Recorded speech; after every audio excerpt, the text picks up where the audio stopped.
गांव में पली बड़ी रीना की शादी शहर में रहने वाले सुमित से हो जाती है। रीना अपने पति सुमित और सास सरला के साथ खुशी खुशी रहती है। गरीबी में पली बड़ी रीना एक जुगाड़ू लड़की थी और हर काम में उसके जुगाड़ लगाने से उसकी सास बड़ी परेशान थी। एक दिन सरला अपनी बहू रीना से कहती है, रीना बहू देख तो मैं बाजार गई थी तो ये तकिए के नए कवर लाई हूँ। वो क्या है ना, पुराने वाले फट गए थे।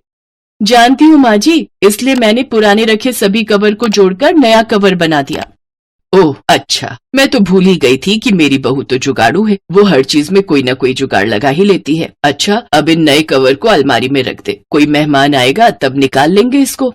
ऐसे ही कुछ दिन बीत जाते हैं। फिर एक रोज सरला और सुमित डिनर करने के लिए बैठे होते हैं। रीना गर्मा गर्म रोटी पकाकर उन्हें खिला रही होती है, लेकिन थोड़ा वक्त बीत जाता है तो रीना रोटी लेकर नहीं आती। तब सुमित उसे आवाज देते हुए कहता है, अरे रीना कहाँ रह गई, जल्दी रोटी लाओ ना, मेरी रोटी खत्म हो गई है। उधर रसोई में रोटी पका रही रीना सोचती है, हे भगवान, इस गैस सिलेंडर को भी अभी खत्म होना था। उधर माँ जी और सुमित जी रोटी का वेट कर रहे हैं, अब यूं आधे पेट उन्हें उठाना सही नहीं रहेगा। रीना सोच अपना ही कोई जुगाड़ सोच फिर से।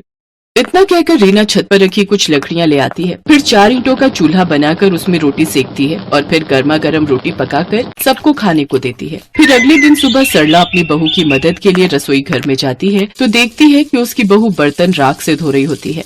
अरे बहू, ये क्या कर रही है, तू राख से बर्तन धो रही है?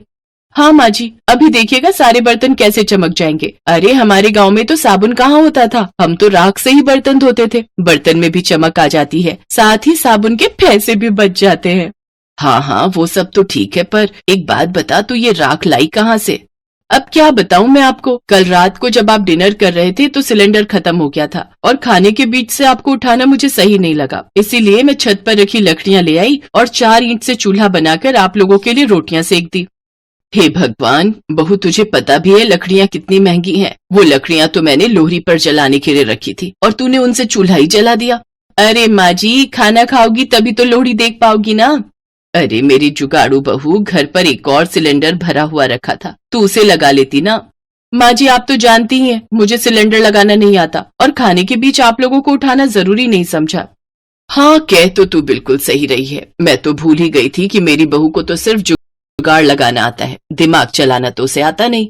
ये कहकर सरला वहाँ से चली जाती है। फिर एक दिन सुमित को ऑफिस जाने के लिए देर हो रही होती है तो वो जल्दी में नाश्ता करता है कि तभी पास में रखा पानी का गिलास उसके फोन पर गिर जाता है। ओह नो, ये क्या हो गया? क्या हुआ सुमित जी?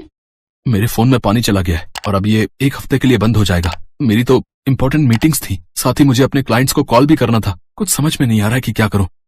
आप चिंता मत कीजिए, मैं आपका फोन 1 दिन में ठीक कर दूंगी, तब तक आप मेरा फोन इस्तेमाल कर लीजिए। क्यों, तुम क्या 1 दिन में कोई जादू करने वाली हो क्या? अच्छा मुझे देर हो रही है, तुम जल्दी अपना फोन दो, मैं उसमें अपनी सिम लगा लेता हूँ।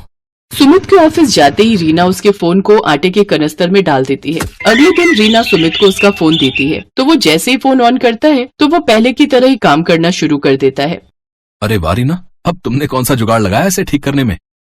जी आपके फोन में थोड़ा पानी चला गया था, इसलिए मैंने इसे सुखा दिया आटे के कनस्तर में डालकर। इसी तरह से रीना हमेशा किसी न किसी तरह अपना जुगाड़ लगा ही देती थी और अपने घर वालों की मदद किया करती थी। ऐसे ही कई महीने बीत जाते। फिर एक दिन सरला मच्छरों को भगाने के लिए कछुआ छाप का धुआं सारे घर में कर देती है,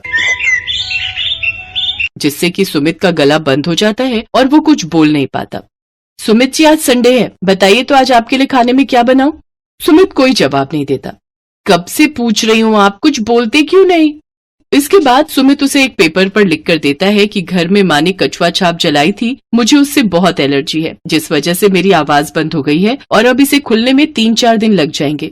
क्या 3-4 दिन? आप देखिए मैं आपका गला 1 दिन के अंदर ही कैसे ठीक कर देती हूँ। मैं अभी आपके लिए काढ़ा बना कर लाती हूँ, उसे आप दिन में 2 से 3 बार पियेंगे ना तो जल्दी से ठीक हो जाएंगे। ये कहकर रीना किचन में काढ़ा बनाने चली जाती है। दूसरी तरफ सरला को याद आ जाता है कि उसके बेटे को तो इस धुएं से एलर्जी है। हे राम, आज मेरे बेटे को मेरी भूल की वजह से काढ़ा पीना पड़ेगा। वो किचन में जाती है और रीना से कहती है, अरे बहू ये तू क्या कर रही है? सुमित को जब तक डॉक्टर की दवाई दिलवा कर नहीं लाएंगे वो ठीक नहीं होगा। तुम्हारा ये काढ़ा किसी काम का नहीं है।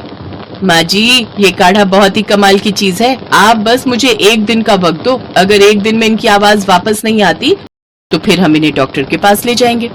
सरला की लाख समझाने के बावजूद भी रीना उसकी एक नहीं सुनती और अपने पति को दिन में 2-3 बार काढ़ा बनाकर पिलाती है। अगली सुबह जब सुमित सोकर उठता है तो उसकी आवाज वापस आ चुकी होती है। अरे वाह, क्या कमाल है रीना तुम्हारे जुगाड़ में। इतनी जल्दी तो मैं डॉक्टर की दवाई से भी ठीक नहीं हो पाता जितनी जल्दी इस काढ़े से हो गया। देखा माँ, तुमने रीना के जुगाड़ का कमाल। हाँ हाँ बेटा, तू सही कह रहा है। तेरी आवाज तो पहले की तरह ही ठीक हो गई। मानना पड़ेगा बहू के जुगाड़ को, ये इस बार भी काम आ ही गया। अब तो मुझे बहू के जुगाड़ पर पूरा भरोसा हो गया है। ये हमें हमेशा सही फल ही देता है। तो मान गए ना आप लोग मेरे जुगाड़ को कि ये कोई नुकसान नहीं देता और हमेशा सही वक्त पर काम आता है। हाँ हाँ मेरी जुगाड़ू बहू। ये कहते ही सभी जोर जोर से हंसने